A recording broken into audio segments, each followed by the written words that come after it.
Dakle, kad se govori o vjeri svetog Vasilija Ostroškog i o njemu kao čuvaru svetog pravoslavlja, misli se prije svega na čuvanje upravo tog pamćenja, tog sveštenog sjećanja na vaskrsloga Hrista i svjedočenja da svi mi, ne samo ovo, nego svi mi, ali ne bilo kako, jer nije ni on bilo kako, nego isključivo čuvanje svetog pravoslavlja, svetih apostolskih predanja, učenja, dogmata, svetoga pravoživlja, ne vjera sa pogrešnim životom.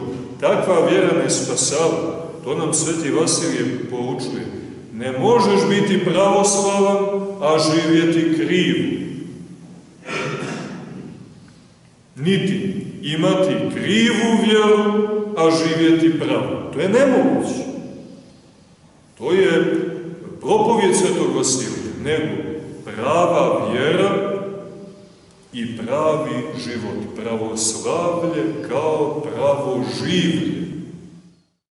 Vasilije sveti, ponose monaha, nastavniče dobri svetih pustinjaka, koju tanja zvijezda tvojih nam se javlja, poborniče mudri svetog pravoslavlja. U pešteri hladnoj usred stjene sive, tvoje mošti zrače duhom vjere žive.